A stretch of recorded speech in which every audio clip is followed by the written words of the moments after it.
오늘 우리에게 주시는 하나님의 말씀은 신약성경 사도행전 17장 1절로 13절까지 말씀입니다. 신약성경 사도행전 17장 1절로 13절까지 말씀입니다. 살아계신 하나님의 말씀에 귀를 기울이시기 바랍니다. 하나님의 말씀을 봉독합니다.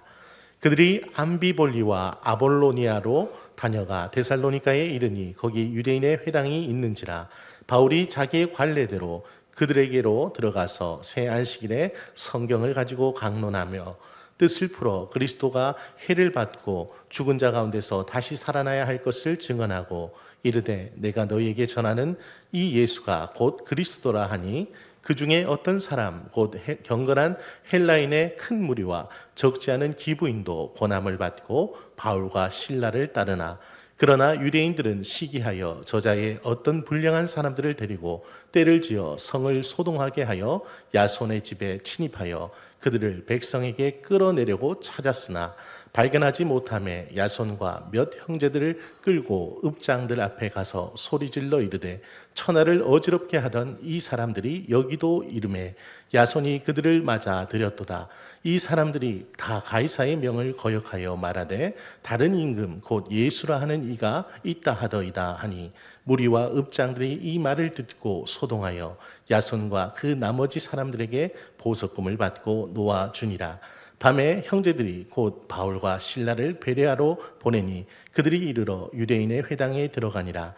베레아에 있는 사람들은 데살로니가에 있는 사람들보다 더 너그러워서 간절한 마음으로 말씀을 받고 이것이 그러한가 하여 날마다 성경을 상고하므로 그 중에 믿는 사람이 많고 또 헬라의 기부인과 남자가 적지 아니하나 데살로니가에 있는 유대인들은 바울이 하나님의 말씀을 베레아에서도 전하는 줄을 알고 거기도 가서 무리를 움직여 소동하게 하거늘. 아멘.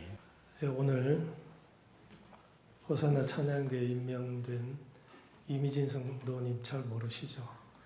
잠깐 일어나면 우리 잘 감당하도록 박수 한번 하겠습니다.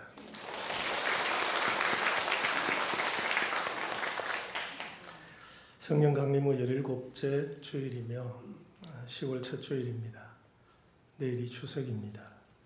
흩어진 가족이 만나 서로를 향한 따스한 사랑, 넉넉한 사랑이 있어 풍성한 명절이 되길 바랍니다.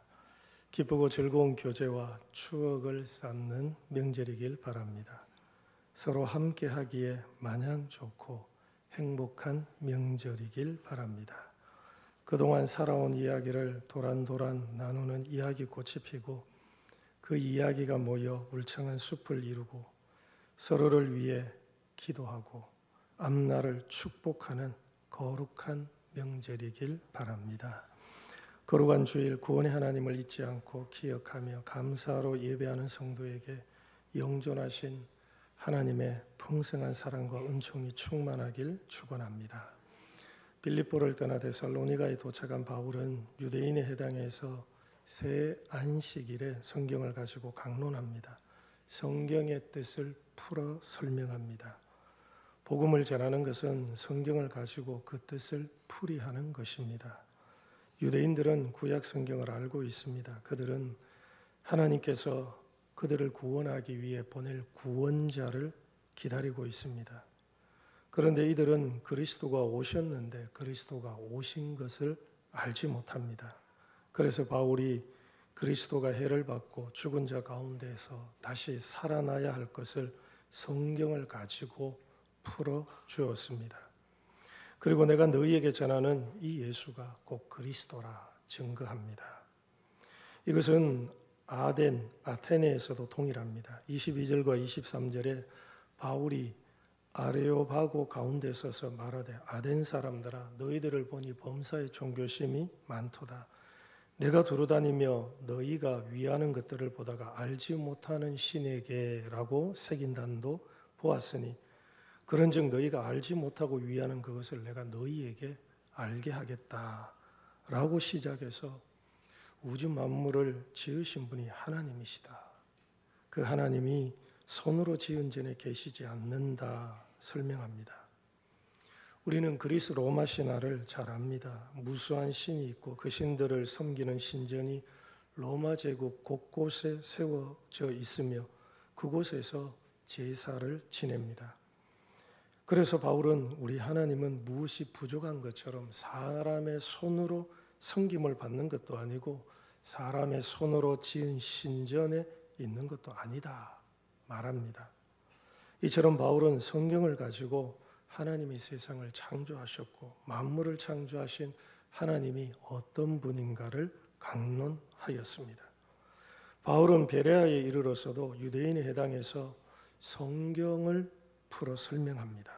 11절에 베레아에 있는 사람들은 데살로니가에 있는 사람들보다 더 너그러워서 간절한 마음으로 말씀을 받고 이것이 그러한가 하여 날마다 성경을 상고했다 말하죠. 베레아 사람들은 말씀을 받았습니다. 이 말씀이 성경입니다. 바울이 성경의 뜻을 풀어 설명했습니다. 그러자 베레아 사람들은 바울이 풀어준 성경 말씀이 이것이 정말 그런 뜻인가? 그렇게 풀어 해석하는 것이 맞는가? 날마다 되새겼습니다. 베레아 사람들이 놀랍죠. 그들은 바울이 전해준 말을 정말 그런가?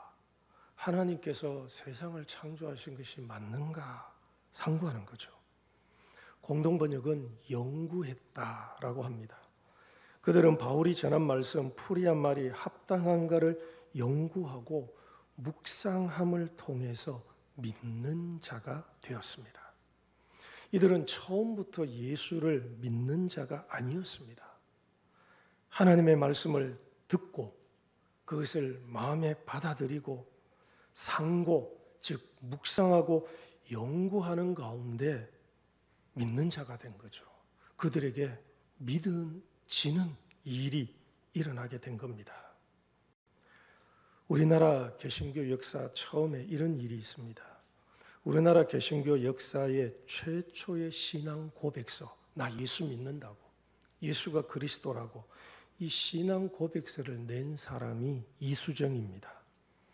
이수정은 최초의 개신교 기독교인이며 한글로 성경을 번역했고 1883년 4월에 일본에서 세례를 받습니다. 세례를 받고 1883년 말에 이수정은 미국 기독교인들에게 조국 조선의 문물이 개방되고 있어 이전과 같이 기독교를 박해하지 못할 것이라는 상황을 알리며 조선에 오는 선교사를 돕겠다는 내용의 편지를 미국에 보냅니다. 자신의 조국에 선교사를 보내줄 것을 미국 교회에 요청했습니다. 이 이수정의 편지가 미국 기독교 주간지 선교 잡지에 게재되는데 그들은 이수정의 편지를 마게도니아인의 부름이라고 소개했습니다. 미국 북장로 교회 해외 선교부는 이수정의 편지를 계기로 언더우드를 한국을 위한 선교사로 임명하고 한국으로 향하게 합니다. 아펜젤로와 언더우드 선교사가 1885년 4월에 조선에 오기 전 일본에서 한글을 가르친 사람이 이수정입니다. 그리고 이 이수정이 번역한 한글 성경을 가지고 아펜젤로와 언더우드 선교사가 조선에 들어오게 됩니다. 1882년 이모군란 때 이수정은 명성황후의 목숨을 지키는데 공헌한 사람이라 해서 고종의 후위를 입어 일본 유학길에 오르게 됩니다. 그는 처음에는 농학과 법률을 통해 조선을 개혁하려는 꿈을 꾸었습니다. 그래서 일본의 농학자였던 쯔다센의 집에 방문했습니다. 그는 그곳 거실에 걸린 팔복이란 글자를 흥미로운 눈길로 바라보았고 이 쯔다센은 호기심 많은 조선인에게 팔복이 담긴 한문 성경을 선물로 주었습니다. 숙소에 돌아온 이수정은 한문 성경을 열심히 읽다가 잠이 들었습니다. 그리고 꿈을 꿉니다. 그는 꿈속에서 낯선 사람 둘이 책을 한 보따리씩 안고 그를 찾아왔습니다. 그래서 이수정이 물었습니다. 그게 무엇이요?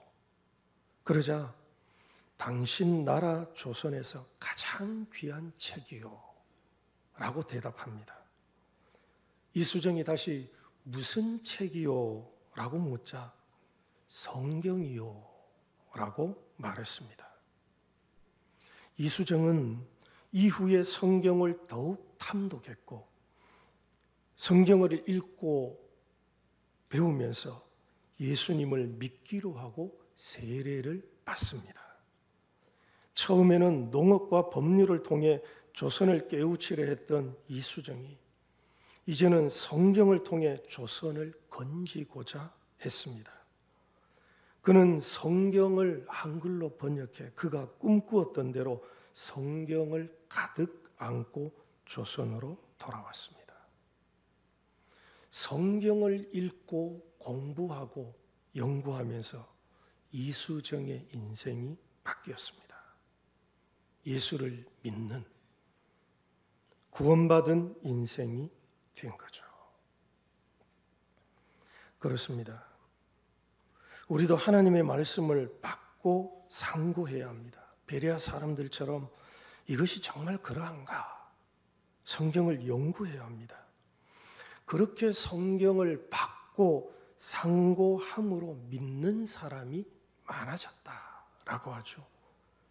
이들의 믿음은 말씀, 성경 위에 세워진 것이죠. 이처럼 복음을 전파하는 것도 설교도 성경의 뜻을 풀어 전하는 겁니다. 설교를 통해 하나님의 뜻을 듣습니다. 말씀으로 계시하는 하나님의 음성을 듣죠. 하나님께서 세상을 왜 만드셨고 사람을 왜 만드셨는지, 사람이 어떻게 해서 이 땅에 이렇게 있게 되었는지, 어떻게 해서 이 세상의 각 나라와 족속이 나뉘었는지를 성경을 통해서 알게 됩니다. 결혼과 가정이 어떻게 시작되었으며 이루어졌는지, 세상에는 왜 고통, 죽음, 인간을 지배하게 되었는지도 알게 되죠. 그리고 정말 이 죄 문제를 어떻게 해결할 수 있는지 성경은 설명합니다. 설교는 성경의 뜻을 풀어 우리가 하나님의 음성을 듣고 참된 삶을 살도록 합니다. 설교는 성경을 이야기하는 겁니다. 설교는 듣는 사람들의 마음에 말씀을 뿌리는 겁니다. 하나님의 말씀, 성경을 뿌리는 것이죠. 예수께서도 마태복음 13장에 씨 뿌리는 자의 비유를 말씀하셨습니다. 씨를 뿌리는 자가 뿌리러 나갈 새 더러는 길가에, 더러는 흙이 얕은 돌밭에, 더러는 가시떨기 위에, 더러는 좋은 땅에 떨어졌습니다. 예수께서 이 세상에 오셔서 씨를 뿌렸습니다. 이 씨가 무엇입니까? 예수께서 친절하게 대답해 주셨습니다. 이 씨가 천국 말씀이다. 그런즉 씨 뿌리는 자의 비유를 들으라. 아무나 천국 말씀을 듣고 깨닫지 못할 때는 이라고 합니다. 천국 말씀이 씨입니다. 예수님은 이 땅에 오셔서 사람들에게 하나님 나라의 도, 하나님의 말씀을 전하고 가르쳤습니다. 이렇게 말씀이 뿌려졌을 때 네 가지 밭이, 네 가지 반응이 일어났습니다. 신앙은 하나님의 말씀에 대한 반응입니다. 믿음은 말씀에 대한 태도입니다. 좋은 땅은 그 말씀을 받아 열매를 거둡니다. 그러나 길가에 있거나 흙이 얕은 돌밭이거나 가시떨기에 떨어진 씨가 있는 밭은 열매를 거두지 못합니다. 예수님께서 네 가지 밭의 비유를 하셨지만 실제로 열매를 맺은 밭은 하나뿐입니다. 구원의 열매, 그 풍성한 열매를 맺은 밭은 단 하나죠. 나머지 세 밭은 여러 모습으로 구분되어 있으나 열매를 맺지 못했다라는 것은 그 결과가 같습니다. 그래서 예수께서 하신 비유는 네 밭으로 비유하지만 결국은 두 밭이 됩니다. 열매를 맺는 밭이냐, 열매를 맺지 못한 밭이냐. 그래서 내가 길가와 같은 밭이다, 그렇게 이야기하시면 그 밭은 결코 열매를 맺지 못합니다. 하나님께서 뿌리신, 예수께서 뿌리신 성경 말씀에 어떻게 반응하느냐에 따라서 결정이 되는 거죠. 그래서 신앙은 말씀에 대한 우리의 자세, 우리의 태도입니다. 로마서에서도 믿음은 그리스도의 말씀으로 말미암는다 하시죠. 로마서 10장에 그러므로 믿음은 들음에서 나며 들음은 그리스도의 말씀으로 말미암았다. 이 믿음이 말씀에 대한 우리의 자세입니다. 그리스도의 말씀을 듣는 것이 아니라 듣고 받아들이는 것이 믿음입니다. 그런데 말씀이 때로 이해가 되지 않을 수 있습니다. 정말 그런 것인가 의심이 들 때도 있습니다. 그러면 씨름해야 합니다. 베레아 사람들처럼 이것이 그러한가 하여 날마다 성경을 붙들고 상고해야 합니다. 성경은 그냥 좋고 싫고의 기호의 문제가 아니라 옳은가 그른가에 대한 진리의 문제입니다. 기호의 문제는 해도 되고 안 해도 그만입니다. 그러나 진리의 문제, 의의 문제라면 진리를 따르지 않으면 거짓에 속아 내 인생이 멸망의 길을 걷게 됩니다. 성경에서 말씀하신 대로 하나님께서 존재하신다면 그 하나님이 세상을 창조하시고 사랑과 사람을 만드신 분이라면 인류가 죄를 지어 타락하였고 고통과 죽음의 지배를 그 죄로 인해서 받는 것이라면, 그리고 누구도 해결하지 못한 죄의 권세인 죽음을 예수께서 해결하셨고 그분의 사흘 만에 다시 살아나셨으며 그 예수의 이름을 믿어야 구원을 받고 영생을 얻는 것이 진짜라면 내 인생에 아주 중대한 것이 됩니다. 믿어도 되고 안 믿어도 되는 것이 아니라, 교회 다녀도 되고 안 다녀도 되는 것이 아니라 내 인생의 중대한 이야기가 됩니다. 예수께서 말씀하신 대로 이 생만이 아니라 내 생이 있고 그 천국에는 하나님의 아들의 이름을 믿는 자만이 들어가는 것이라면 내 인생이 걸린 문제가 되는 거죠. 하나님께서 가나안 땅을 앞에 둔 이스라엘 백성에게 모압 평지에서 모세를 통해서 이렇게 말씀합니다. 보라, 내가 오늘 생명과 복과 사망과 화를 내 앞에 두었나니. 하나님께서 율법, 하나님의 규례를 주시면서 그들에게 무슨 말씀을 하시는가 하면 내 앞에 생명과 복과 사망과 저주를 두었다. 이 책이 그런 책이라는 겁니다. 이 안에 담긴 말씀이 그런 말씀이라는 거죠. 이 하나님의 말씀이 나의 생사화복, 이스라엘의 흥망성쇠를 담고 있는 것이라는 거죠. 하나님의 말씀이 그렇습니다.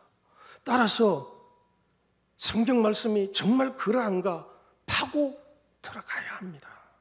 그냥 듣고 흘려버릴 사소한 일이 아니라는 거죠. 우리가 왜 이 시간 모여서 설교자가 이야기하는 이 하나님의 말씀에 귀를 기울여 듣고 있습니까? 이 말씀이 그냥 들으면 유익하고 안 들어도 뭐 괜찮고 이런 말씀이 아니라 이 말씀을 듣고 따를 때 내 인생에 행복이 있고 기쁨이 있고 내 인생을 인도하는 것이고, 이 말씀을 듣고 따르지 않을 때 내 인생이 저주와 화의 길, 불행의 길을 가기에 하나님의 말씀에 이 시간 모여서 귀를 열고 듣고 있는 것이잖아요. 그래서 진지하게 성경을 읽고 들어야 합니다. 어떤 목사님이 설교를 듣는데 4가지 유형이 있다라고 했습니다. 첫째는 설교를 들으면서 한마디도 남김없이 다 흘려보내고 마는 유형입니다. 이런 사람들은 설교를 들었는데 남는 것이 하나도 없습니다. 설교 제목조차도 기억이 안 납니다. 둘째는 말씀을 듣는 것 같으나 말씀이 그 사람에게 전혀 영향을 미치지 못하는 유형입니다. 이런 사람은 아무리 설교를 들어도 믿음이 자라거나 변화되지 않습니다. 분명히 교회에 왔고 예배를 드렸고 설교를 들었는데 뭐 듣는 건 듣는 것이고 사는 거는 따로 사는 거죠.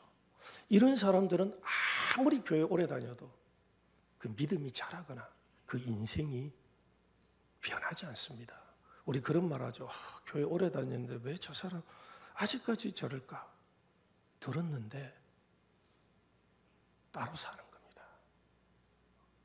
셋째 유형이 좋은 말씀은 다 잊고 나쁜 것만 기억하는 유형입니다. 이런 사람들은 아무리 은혜롭고 좋은 설교를 들어도 늘 시험에 들기 일쑤입니다.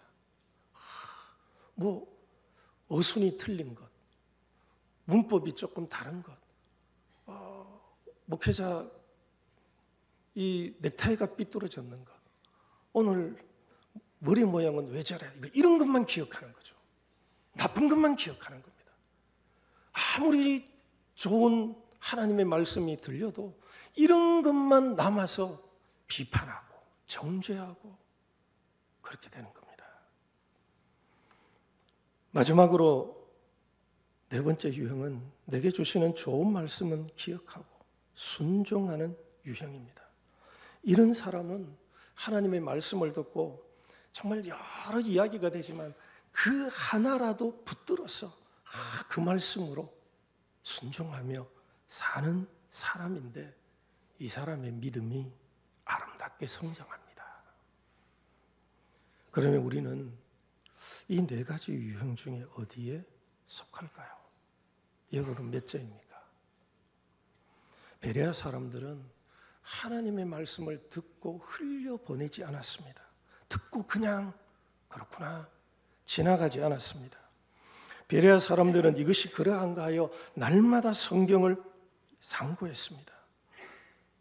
그들은 바울이 전한 것을 받아들였습니다. 그리고 그것이 정말 그러한가?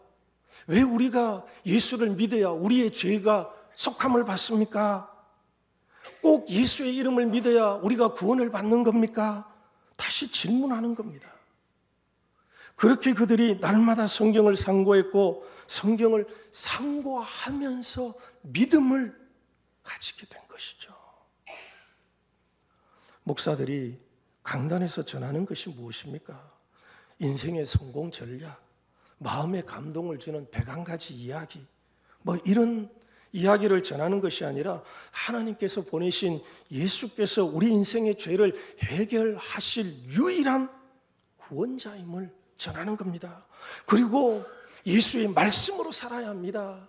이 말씀으로 살아야, 이 진리로 살아야 우리 인생이 행복하고 평안하고 우리 인생이 참된 기쁨을 누리게 됩니다. 말씀으로 살아야 되는 것을 이야기하는 거죠. 그리스도의 신앙은 개인의 기호가 아닙니다. 우리 인생의 삶과 죽음, 행복과 불행, 그리고 구원을 전하는 겁니다. 그렇게 예수께서도 자기의 생명을 우리를 위해서 바치신 겁니다.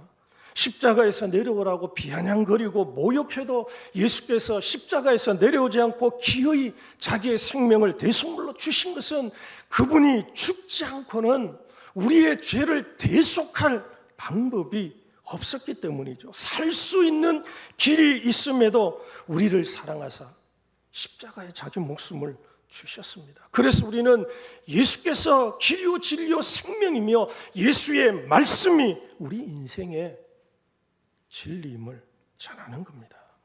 수천 년 전에 예언되고 성경대로 죽으시고 성경대로 다시 살아나신 예수 그리스도를 전하는 겁니다. 그래서 바울과 그 일행도 성경을 전하는 일, 구원을 전하는 일에 자기의 생명을 바쳤습니다. 그러므로 여러분의 눈이 하나님의 말씀을 향하길 바랍니다. 성경 없이 하나님을 알 수 없습니다. 성경 없이 하나님이 어떤 분인지 알 수 없습니다. 성경 없이 죄와 고통, 우리 인생이 왜 이렇게 허무에 굴복하며 살아가는지 알 수가 없습니다. 성경 없이는 고통과 죽음에서 벗어나 자유와 해방에 이르는 길을 알 수도 없습니다. 성경 없이 하나님께서 우리를 얼마나 사랑하는지, 우리를 어떻게 사랑하셨는지도 성경을 통하지 않고는 알 수가 없습니다. 성경을 통해서 우리 인생이 정직하고 경건하고 참되게 살아가는 것을 알 수 있기에 성경을 가슴에 품어야 합니다. 말씀을 가까이 하는 자, 말씀을 읽고 묵상하며 순종하는 자가 되어야 합니다. 그렇게 말씀을 받고 믿는 자가 되어야 합니다. 진리와 구원이 무엇인가를 아직까지 찾고 있다면 잘 오셨습니다. 성경을 읽고 연구하십시오. 우리 이수정, 우리 최초의 정말 믿음의 선진 예를 들었는데 우리나라에 성경을 읽고 공부하다가 예수를 믿게 되었습니다. 성경에 우리 가운데 역사하시는 겁니다. 지금까지 교회를 다녔어도 성경이 무슨 이야기를 하고 있는지 모르거나 예수를 믿으라고 하는데 예수가 어떤 분인지 모르면 성경을 읽으십시오. 설교 시간, 이 20분, 30분 설교하는 것, 참으로 이 거대한 성경의 아주 작은 부분을 몇 구절을 그저 이야기하는 겁니다. 이 성경 전체를 다 품을 수 있는 게 아니라 그 단편을 가지고 이야기하기에 우리가 성경을 알려면 성경 그 자체를 읽으셔야 합니다. 깊은 믿음, 세상을 본받지 않고 하나님의 선하시고 기뻐하시고 온전하신 뜻이 무엇인지를 깨달으며 하늘로부터 내려오는 놀라운 지혜를 얻기 원한다면 성경을 읽고 배워야 하는 거죠. 하나님의 말씀이 내 속에 거하고 그 말씀이 풍성하여 내 인생이 충만한 삶을 살기 위해서는 하나님의 말씀을 듣고 영접해야 합니다. 그리스도인들이 매일 성경을 읽어야 할 이유 10가지를 어느 목사님이 이렇게 제시했습니다. 첫째, 불안을 떨치고 평안을 얻기 위해. 두 번째, 치유와 구원을 경험하기 위해. 셋째, 주님 안에서 자라기 위해. 넷째, 고난 가운데 위로받기 위해. 다섯째, 힘과 소망, 위로를 얻기 위해. 여섯째, 자신을 돌아보고 올바른 인생을 살기 위해. 일곱 번째, 선악을 분별하기 위해. 여덟 번째, 기쁨을 누리기 위해.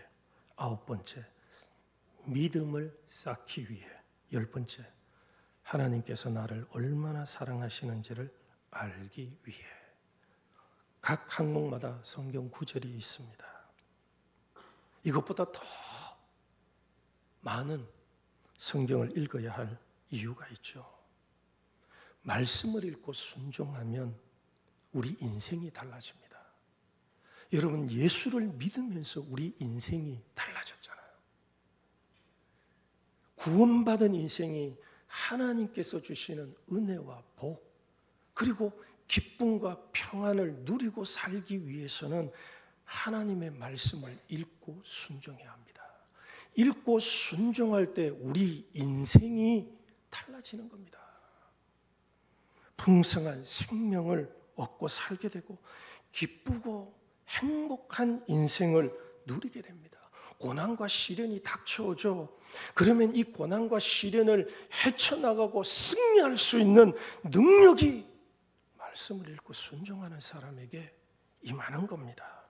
그러므로 말씀을 읽고 상고하는 자가 되십시오.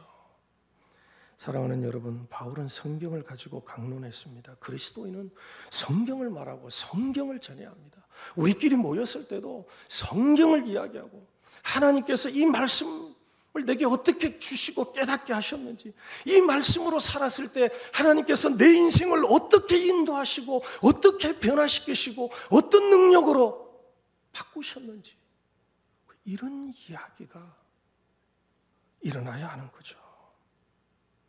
그러므로 듣고 흘려보내지 마시고 붙들어 믿고 순종하십시오. 성경을 공부하고 묵상하십시오. 또 알지 못하는 신에게 매여 있는 세상을 향해 성경을 이야기하십시오. 너 세상이 어떻게 창조됐는지, 세상이 어떻게 시작되었는지 모르지? 성경은 하나님께서 세상을 창조하셨다. 사람이 어떻게 시작되었는지 모르지? 원숭이로부터 시작되었다고. 그래서 진화되어서 이렇게 되었다고. 그게 아니라 성경은 전능하신 하나님께서 그의 형상대로 우리 사람을 창조하시고 남자와 여자를 창조하시고, 그래서 사람을 만물의 영장으로 온 세상을 다스리는, 관리하는 자로 하나님께서 특별하게 창조하셔서 우리 인생이 있는 것이라고 성경을 이야기하십시오. 그리고 오직 성경으로 살기 바랍니다. 우리 교회가 하나님의 말씀, 그 진리에 매여 사는 교회가 되길 바랍니다.